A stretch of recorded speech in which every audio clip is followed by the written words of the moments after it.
მოგესალმებით. Ახლახან შევიტყვეთ, რომ გაეროში ჩინეთმა და ირანმა მხარი არ დაუჭირა საქართველოს მიერ წარდგენილ რეზოლუციას აფხაზეთში ჩვენი დევნილების დაბრუნებასთან დაკავშირებით, ისევე როგორც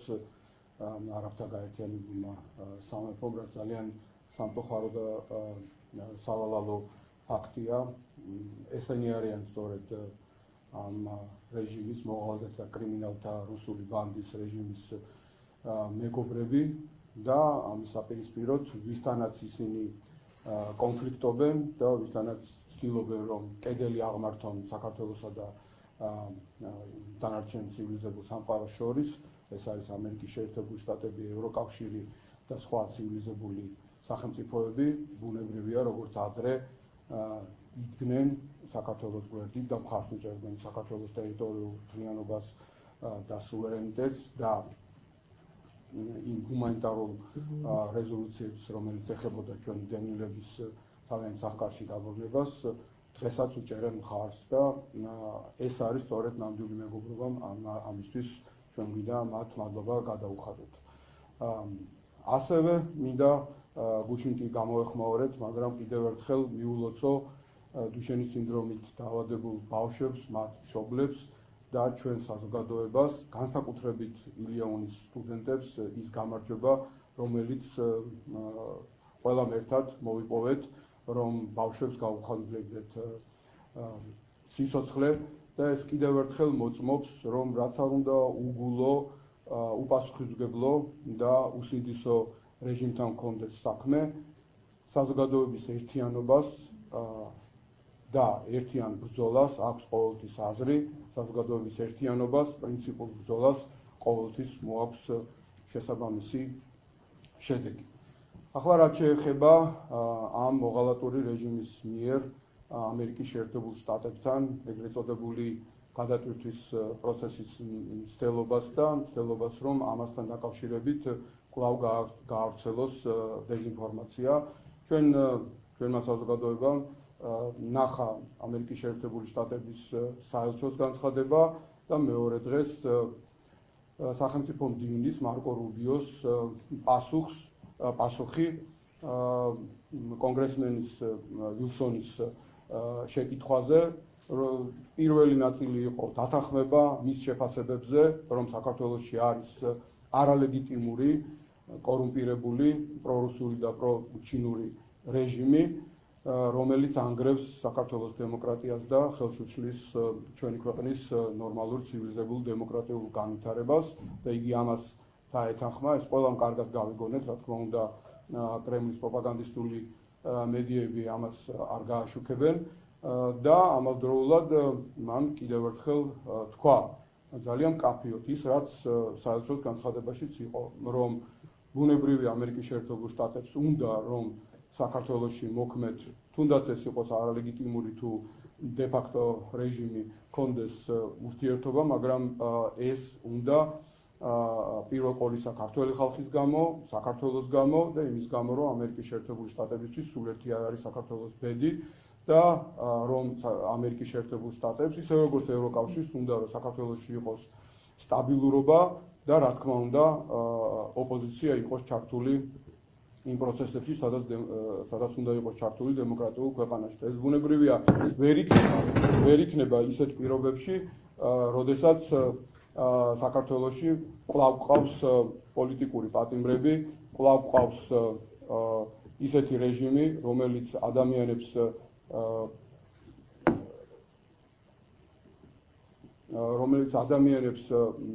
ტროტუარზე დგომის გამო პროტესტის დროს აპატიმრებს, რომელიც ყველაფერს აკეთებს იმისათვის, რომ საქართველოში ნორმალური ცივილიზებული დემოკრატიული პროცესი არ წარიმართოს, რომელიც ცდილობს მოწინავე პოლიტიკური პარტიების საერთოდ გაუქმებას და ბუნებრივია ამ ვითარებაში უბრალოდ სასაცილოა, როდესაც ამ რეჟიმის ეგრეთ წოდებული პრემიერ-მინისტრი ლაპარაკობს, რომ აი თურმე ვიღაცა გარედან ვერ შეძლებს და საქართველოში აყვავებულ დემოკრატიას ვერ დაანგრევს და ისინი გააგრძელებენ დემოკრატიის მშენებლობას, დემოკრატიული სახელმწიფოს მშენებლობას. ეს არის მორიგი მტკნარი ტყუილი და უბრალოდ უტიფრობა. ისინი ლაპარაკობენ სახელმწიფოზე და სახელმწიფოს ღირსებაზე. ეს ის რეჟიმია, რომელმაც ღიად განაცხადა, რომ თურმე ჩვენ მტერს ბოდიში უნდა მოუხადოთ. ეს ის რეჟიმია, რომელიც საქართველოს ხელისუფლებას ადანაშაულებს ომის დაწყებაში ნაცვლად აგრესორი და საქართველოს მტერი და ოკუპანტი რუსეთისა. ეს ის რეჟიმია, რომელიც ესე უტიფრად თვალს არ ახამხამებს და მზად არის წავიდეს ირანის საელჩოში საქართველოს გენოციდის და ქართველების აწიოკების შაჰ-აბასის მიერ რაღაცა დღის აღსანიშნავად და ეს ის რეჟიმია, რომელიც არაფერს არ აკეთებს და საერთოდ არ რეაგირებს ირანის ელჩის მიერ საქართველოს მიმართ მუქარის ძალიან ღია მუქარის განცხადებებზე. ამიტომ აი ეს ტყუილები, ეს უტიფრობა შეიძლება იყოს ძალიან მცირე ადამიანებისთვის, ვინც მოტყუებულები არიან კრემლის პროპაგანდით შეუმჩნეველი. დანარჩენი ჩვენი საზოგადოება საქართველოს ძალიან კარგად ხედავს რა მოღალატურ და კრიმინალურ ბანდასთანაც გვაქვს საქმე. და ეხლა მინდა აი ამ ბანდის კიდევ ერთ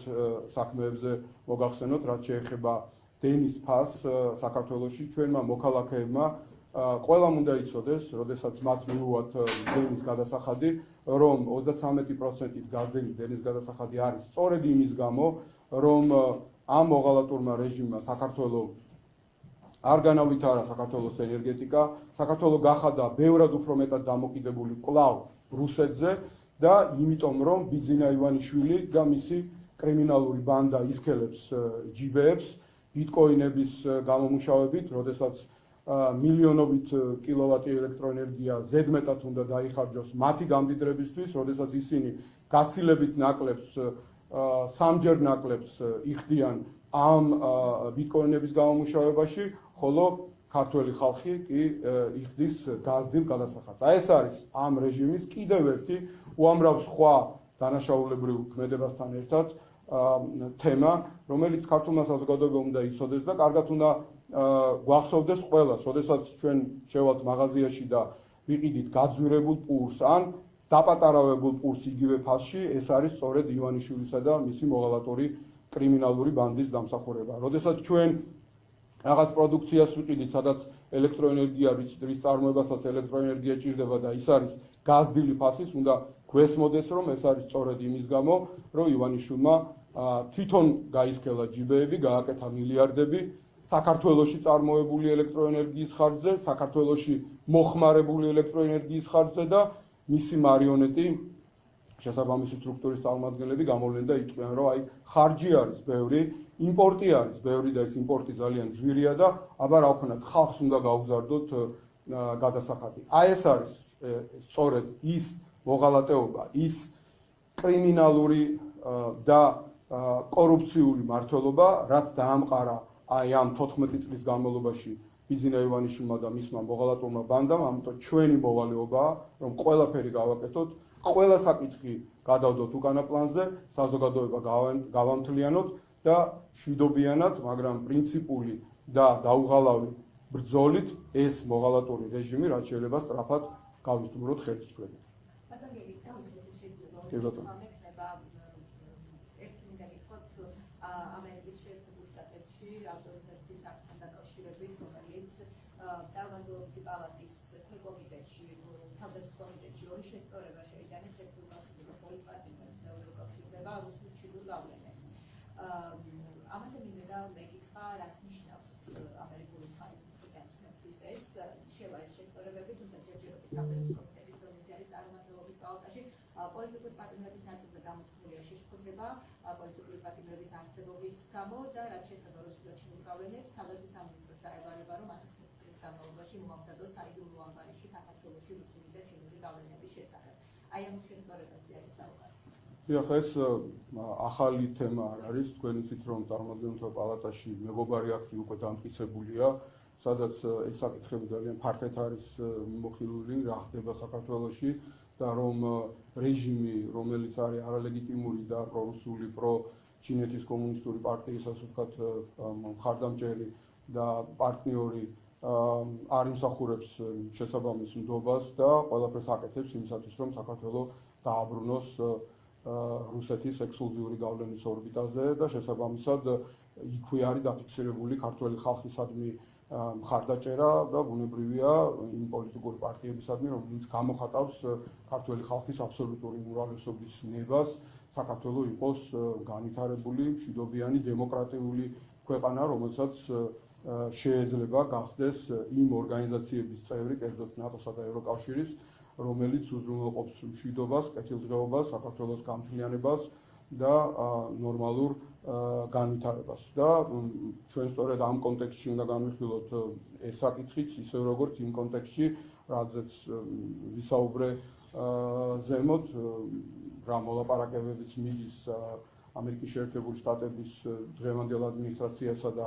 ამ რეჟიმს შორის და სხვათა შორის აქვე მინდა ხაზი გაუსვა, რომ როდესაც ამ რეჟიმის წარმომადგენლები უტიფრად ლაპარაკობენ, რომ სტრატეგიული პარტნიორობის მოშლა ამერიკასა და საქართველოს შორის თურმე 100%-ით ყოფილა ამერიკის შეერთებული შტატების წინა ადმინისტრაციის ბრალი, ესეც ძალიან კარგი მაჩვენებელია, რომ წარმომადგენელთა პალატა ბუნებრივია რესპუბლიკური, ანუ ტრამპის პარტიის მონაწილეობით, აქტიური მონაწილეობით და უმრავლესობით იღებს ასეთ დოკუმენტებს და ძალიან კაფეო შეფასებებს აძლევს ამ რეჟიმს და ძალიან კარგად გასცემს პასუხს თუ რატო გაუქმდა ამერიკის შეერთებულ შტატებსა და საქართველოს შორის სტრატეგიული პარტნიორობა და რომ მორღვეული აბსოლუტურად ის პოლიტიკა, რომელსაც ატარებდა საქართველოს, ანუ დემოკრატიული პოლიტიკა ჩვენს ნამდვილ მეგობრებთან ურთიერთობისა, ნატოსა და ევროკავშირში გაწევრიანებისა და მართლა სუვერენული დემოკრატიული ქართული სახელმწიფოს მშენებლობისა, რომლისთვისაც ამერიკის შეერთებულ შტატებს ამდენი აქვს გაკეთებული საქართველოს დამოუკიდებლობის პირველივე წლებიდან, მარტო ფინანსებზე ხო არ არის, მაგრამ 6 მილიარდ დოლარზე მეტი არის ჩადებული, ამდენი ენერგია, ამდენი რესურსი, ამდენი დახმარება დაწყებული ხორბლის მოწოდებიდან, როდესაც საქართველოს შიოდა, გაგრძელებული წვრთნისა და აღჭურვის პროგრამით ჩვენი ჯარისთვის, ჩვენი შემდგომში პრეზიდენტ სააკაშვილის დროს ჩვენი პოლიციის რეფორმისთვის პირადად მე ვიცი ამის თაობაზე, როგორც ამ რეფორმის ავტორმა, როგორ გვეხმარებოდნენ როგორც ევროპელი, ამერიკელი ჩვენი მეგობრები, ასევე როგორც ყოფილმა თავდაცვის მინისტრმა ვიცი, როგორ გვეხმარებოდნენ თავდაცვის სფეროში და მარტო ამით არ შემოიფარგლება ამერიკის დახმარება ჩვენი კულტურული მემკვიდრეობის დაცვის, ქვეყანაში დემოკრატიის განვითარების, სამოქალაქო საზოგადოების ჩამოყალიბების, ჩვენი ხალხის და ეს ადმინისტრაციის მხარდაჭერის გარეშე არ მოხდებოდა C ჰეპატიტთან დაკავშირებით, კურნალობის საქმეთან დაკავშირებით და სხვა უამრავ საკითხი, იქნება ეს სოფლის მეურნეობა თუ ნებისმიერი ტრანსპორტი თუ ნებისმიერი სხვა საკითხი. ეს არის ის, რა პოზიციაც აქვს ჩვენს ამერიკელ მეგობრებს ქართულ ხალხთან მიმართებაში და რა თქმა უნდა კიდევ ერთხელ ნებისმიერ ადმინისტრაციას, რომელიც იყო და არის საქართველოს და ქართული ხალხის მხარდაჭერისთვის მინდა მადლობა გადავუხადოთ.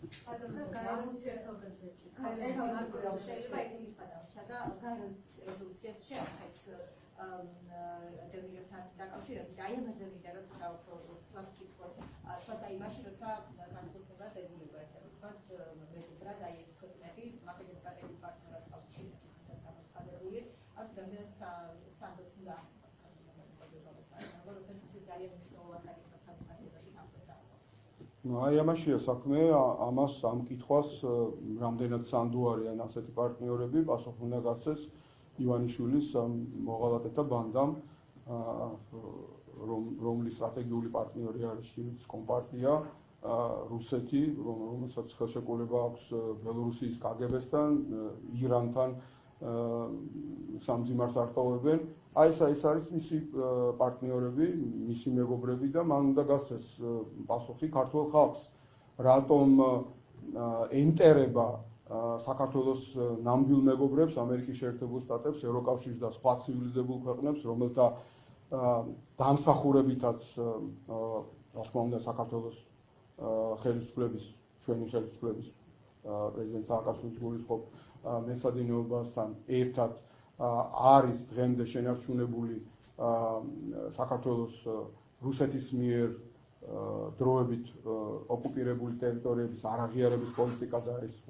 ასე ვთქვათ გადმოყვა ვალდებულებად ამ რეჟიმსაც და ყველაფერს აკეთებენ იმისათვის, რომ იმეგობრონ იმათთან, ვინც ქართულ ხალხს ხარს არ უჭერს, ვინც ჩვენი დევნილებისა და ტოლულების თავიანთ სახარში დაბრუნებას თუ ხარს არ უჭერენ და მტრობენ იმათ, ვისი გამოისობითაც არაღიარების პოლიტიკაც არის შენარჩუნებული და არც ერთჯერ არ ყოფილა რომ რომელიმე ჩვენს ნამდვილ მეგობარს ამ ჰუმანიტარული საკითხებისთვის და შესაბამისი რეზოლუციისთვის მხარი არ დაეჭიროს. ეს არის ძალიან მკაფიო ზღვარი, ვინ არის მოყვარე და ვინ არის მოწინააღმდეგე, ვინ არის საეჭვო პარტნიორი და ვინ არის ნამდვილი მეგობარი. ქართველი ხალხი სულელი არ არის, ყველაფერს კარგად ვხედავთ და ქართული საზოგადოების აბსოლუტურმა უმრავლესობამ იცის ვინ არის საქართველოს ნამდვილი მეგობრები და ვისთან მეგობრობას ძალით ცდილობს ეს მოღალატეთა და კრიმინალთა რუსული ბანდა, ვისთან აკავშირებს საქართველოს. ეს არის სწორედ ჰამასი, აიათოლების რეჟიმი, ჩინეთის კომპარტია, რომლებიც ასე ზრუნავენ ჭყალებში ქართულ ხალხზე და საქართველოს ინტერესებზე და შესაბამისად დარწმუნებული ვარ ქართული საზოგადოება ჯობს გვიან ვიდრე არასდროს გააკეთებს შესაბამის დასკვნებს კიდევ თუ კი ვინმე აქამდე ვერ გააკეთა და ქართული საზოგადოება ჯერა იქნება ერთიანი, რათა მშვიდობიანი, მაგრამ პრინციპული და დაუღალავი ძალიან ასე ვთქვათ სერიოზული ბრძოლით, ერთიანი ბრძოლით ჩვენ შევძლებთ ამ მოღალატეთა კრიმინალთა ბანდის ხელისუფლებიდან გაშვებას და საქართველოს კვლავ დავაბრუნებთ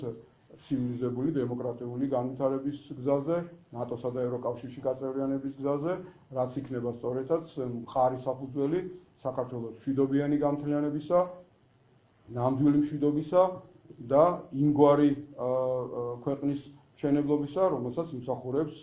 მრავალათასწლიანი სახელმწიფოებრიობის მქონე ქართველი ამაყი ერი.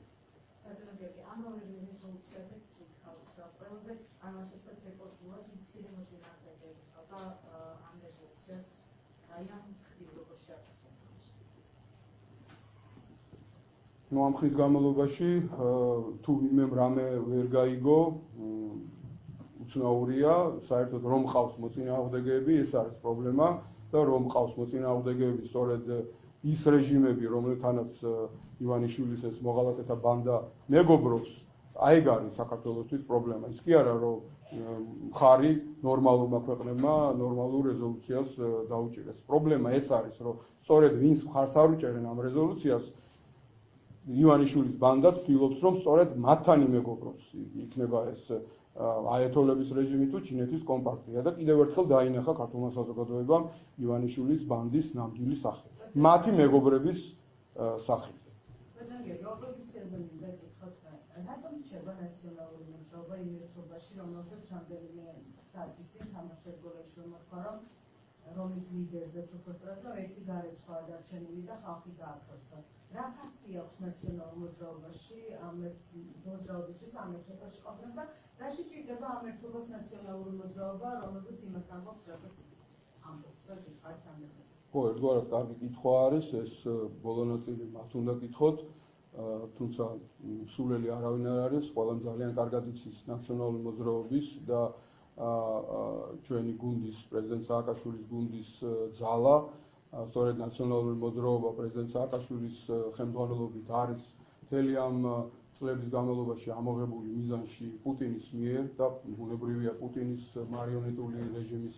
მიერ არის მთავარი სამიზნე და ეს შემთხვევით არ არის პრეზიდენტი სააკაშვილი და ნაციონალური მოძრაობა რომ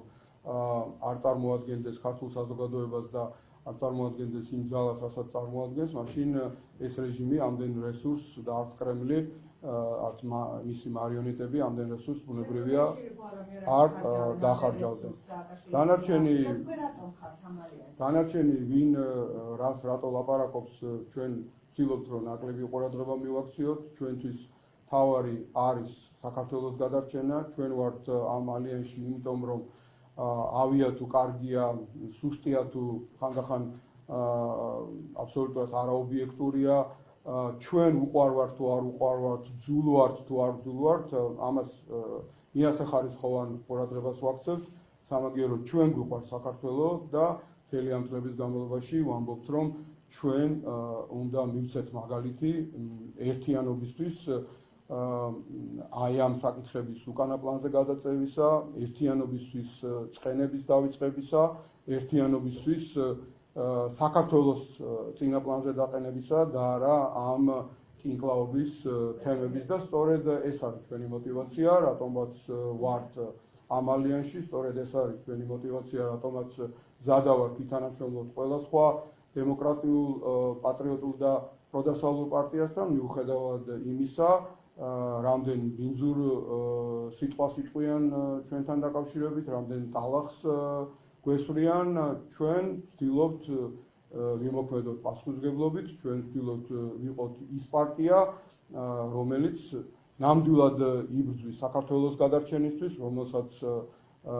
ნამდვილად უყვარს ჩვენი ქვეყანა და რომლისთვისაც თავარი საქართველოს გადარჩენაა და არა სხვადასხვა პოლიტიკურ ძალებთან კინკლაობა და დაპირისპირება. მისილობი უკანა პლანზე გადავიდეს ეს წყენა და დაპირისპირება, მაგრამ ვადევნებს თავს რომ ეს არ ხდება და თქვენ უფრო მეტი ჩვენ ვცდილობთ. ხო, თქვენ ვცდილობთ, მაგრამ ეს არ ხდება, იმიტომ რომ მიხეილ სააკაშვილი უპასუხო და ანტოვებს არც ერთ კრიტიკას, თქვენ თქვით რომ ჩატში უარესი ხდება ჩვენთან დაკავშირებით თუ ალიანსის ჩატშია და არ უპასუხობთ ამას, ანუ ალიანსში რჩებით ისეთ ფონზე, სადაც არ აღიარებენ მიხეილ სააკაშვილს და ეს ორომიას სტატუსით შემიძლია, გუშინდელი წაკითხოთ თამარ ჩერკოლიაშვილის გარდა, რჩებით ალიანსში, სადაც მიხეილ სააკაშვილი ფაქტიურად პერსონა ნონ გრატად ყავს გამოცხადებული, იმიტომ რომ მისი ყველა სტატუსი თავდასხმის საფუძველი ხდება ალიანსის სხვა წევრების მხრიდან. ანუ ამას გეკითხებით, რომ თქვენთვის რა ფასი აქვს ამ ალიანსში ყოფნა, სადაც თქვენსავე ლიდერს არ აღიარებენ და მეტიც შეგვიძლია ვთქვათ თქვენ ახლა მეორეჯერ ზუსტად იგივე შეკითხვას გისვამ და იგივეს გიპასუხებ, ბუნებრივია, რაც პირველად მკითხეთ ამ საკითხთან დაკავშირებით. ჩვენ კი ბატონო, რაც შეეხება ასთა სხვადასხვაობას პარტიაში, სანამ შევიდოდით ამ ალიანსში, მანამდეც იყო, მაგრამ პრეზიდენტ სააკაშვილის ჩართულობა კითხვას მისვამთ და პასუხობ და რაღაცა უნისონში ვცდილობთ ვილაპარაკოთ, იმიტომ რომ რაღაცნაირად არ მოხსოვთ რას ვლაპარაკობ ალბათ და მაშინ უნდა მაცალოთ საუბარი. პარტიაში ყოველთვის არის განსხვავებული აზრი, არ არსებობს რაღაცა მნიშვნელოვანი საკითხი, რომელთან დაკავშირებითაც 100% პარტიისა ერთგვარია. ჩვენი პარტია არის ძალიან დიდი, მრავალფეროვანი, მოიცავს საზოგადოების ყველა ფენას და ბუნებრივია ყველა მნიშვნელოვან საკითხთან დაკავშირებით, შეგიძლია ავტომატურად ჩათვალოთ ნებისმიერ საკითხთან დაკავშირებით რეტროსპექტიულადაც, მიდის ყოველთვის ჟაბაასი, ხანდახან კამათი, ხანდახან ცხარე კამათიც, ეს არის ნორმალური და ბუნებრივია ყველა არ იყო მომხრე, მაგრამ პრეზიდენტ სააკაშვილის ჩართულობა მისმა პოზიციამ გადაწონა, პირდაპირ ვიტყვი, ეს ვითქვამს კიდევაც ადრე, რომ ნაციონალური მოძრაობა გაწევრიანდა ალიანსში და რაც შეეხება ჩვენთვის რა ფასი აქვს თქო, გაგეცით ამაზე პასუხი, მაგრამ კიდევ გავცემთ, რომ ჩვენთვის ფასი აქვს საქართველოს ერთიანობას, ქართველი ხალხის ერთიანობას და პარტიები, რომლებიც წარმოადგენენ საზოგადოების გარკვეულ ნაწილს, ბუნებრივია ჩვენ ვალდებულები ვართ ვითანამშრომლოთ მათთან საქართველოსთვის და ნაკლები ყურადღება მივაქციოთ, როგორც უკვე გითხარით, მათი მხრიდან ტალახის სროლას, უსამართლო განცხადებებს, არასწორ შეფასებებს. მიხეილ სააკაშვილის მიდგომა არის ესა, ჩვენი პარტიის მიდგომაა, ჩვენი გუნდის მიდგომაა.